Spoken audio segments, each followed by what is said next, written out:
महाभारत अंक 5 कुंती की कथा।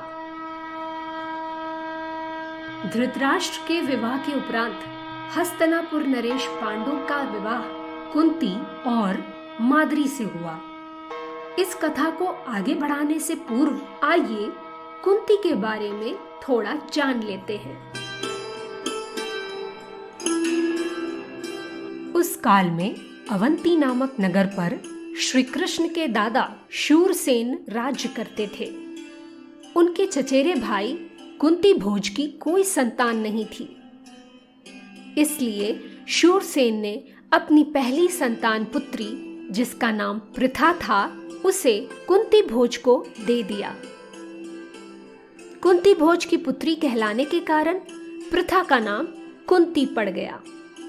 जब कुंती विवाह के योग्य हो चली थी तो एक दिन दुर्वासा ऋषि कुंती भोज से मिलने उनके महल में आए।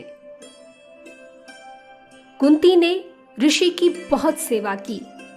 कुंती की सेवा से प्रसन्न होकर दुर्वासा ऋषि ने कुंती से वर मांगने को कहा।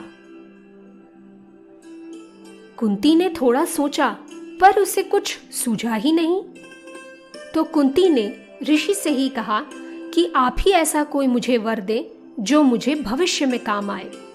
यह सुनकर दुर्वासा ऋषि मुस्कुराकर कुंती को वर देते हुए कहते हैं, कुंती, मैं तुम्हारी श्रद्धा देखकर बहुत प्रसन्न हूँ। मैं तुम्हें वर देता हूँ कि तुम किसी भी देवता को पृथ्वी पर बुला सकती हो और उससे पुत्र प्राप्त कर सकती हो। उस समय तो कुंती इस वर का मतलब भी ना समझ पाई, पर उन्होंने मुस्कुराकर दुर्वासा ऋषि को प्रणाम किया। तो अगले दिन कुंती नदी तट पर सूर्य की अर्चना कर रही थी कि तभी उसे ऋषि दुर्वासा का वर याद आ गया। उसने सोचा, क्यों ना एक बार ऋषि के द्वारा दिए गए वर की सत्यता को परख लूं। और कुंती ने तुरंत मंत्र द्वारा सूर्य देव का आह्वान किया। मंत्रोच्चारण करते ही सूर्य देव साक्षात प्रकट हो गए। कुंती की आंखें खुली की खुली रह गईं। सूर्य देव ने कुंती से कहा, कुंती, तुमने मुझे बुलाया है, इसलिए मैं तुम्हें अपने समान तेजस्वी पुत्र प्रदान करता हूं। कुंती यह सुनकर बहुत डर गई। उसी क्षण कुंती के हाथों में एक नवजात शिशु आ गया।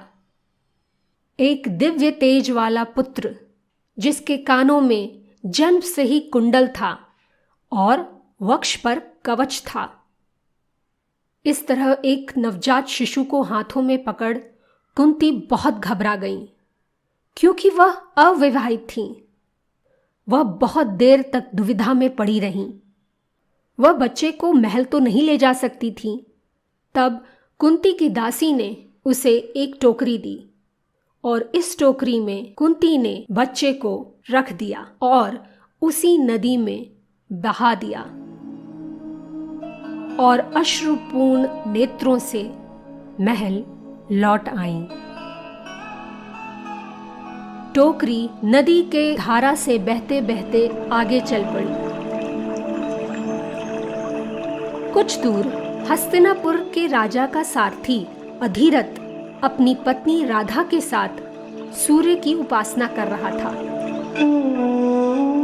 तब सारथी अधिरथ ने एक सुंदर टोकरी लहरों के साथ बहती देखी तो वे उत्सुकतावश आगे बढ़े और उन्होंने टोकरी को उठा लिया।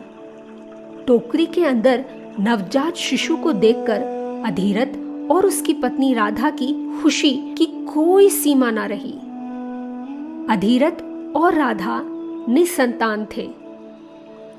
अधिरथ की पत्नी ने बालक को उठाकर गले से लगा लिया और सूर्यदेव का आशीर्वाद मान वे बालक को अपने घर ले आए और उसका नाम राधेय रखा।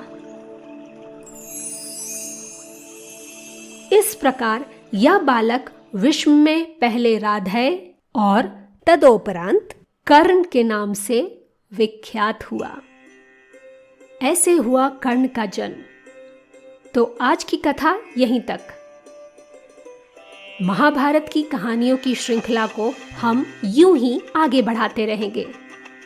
जुड़े रहिए इनिशिएटिव सस्मित चैनल पर मेरे यानी रुचिरा चंद्रा के साथ। मिलते हैं अगले अंक में, तब तक के लिए नमस्कार।